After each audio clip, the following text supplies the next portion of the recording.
All right, Jonas, another senior among this group. You guys not as big as last year, but it seems like a pretty tight-knit group. Talk to me about this senior group.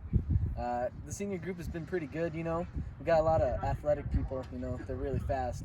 Although they might not be the biggest kids, they really certainly are some of the fastest that we've seen this year.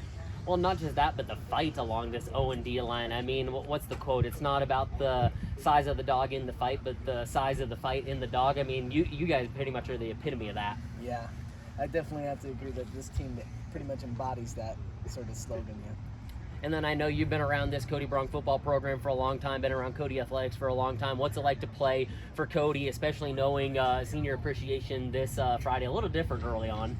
Oh, it's great. Cody usually has pretty good pride, and I love, helping the school out the best way I can. What's it like to play in front of this crowd, too? I mean, that crowd against Riverton, that was a pretty big crowd. Yeah. You just gotta brush it off, You don't have to just don't focus on the big crowd. Just focus on doing your job and doing it right. I like it. Focus on the task at hand, right? Right. The upcoming opponent, the guy you're looking across the field from. Speaking of which, Worland, what do you see from Worland year in and year out? What's it like to play them, knowing it is kind of a rivalry in the non-conference sense? Well, Worland are usually pretty big guys, and they like to bring the heat, so it's going to be good to go against them this year, get a good practice in. How do you match that intensity? You got to just go hard at it, and do your job right.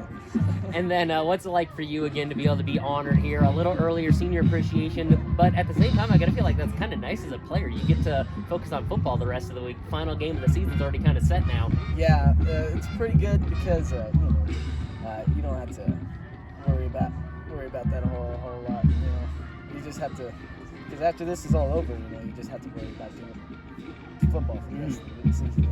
All right, perfect. How does Cody go 1-0 this week? How do you keep this going? Just focus on doing our job, and doing it right. Don't focus on what the scoreboard says or anything like that. Just keep on keeping on. All right, perfect. That's all I got for you. Thanks for the time. Good luck. All right, thank you. Perfect.